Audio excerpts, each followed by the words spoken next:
This is the main control panel screen. It shows you the recipe, the top-end production speed, the offset, which is the distance between the start lug switch and where the first staple is going to go. In this case, we have a squaring device offset, which means the distance before the squaring device starts to fire. So let's edit a recipe here. And you'll see it on the screen come back. So you see here that your start point is at 1.5 inches.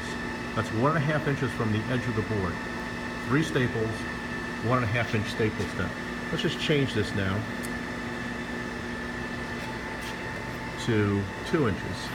We'll go 2, 0, 220. Let's just say 220. Now, that's 2.2 inches. We hit here for enter. Done. Now you'll notice it says load. If you notice that real quickly, when I hit done, it said load.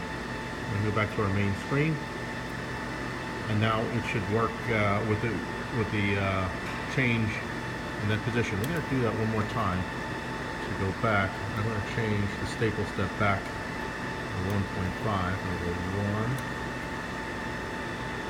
5, oh, and you see it says 1.5 there? This is a return button. This one will make you go back one. See now?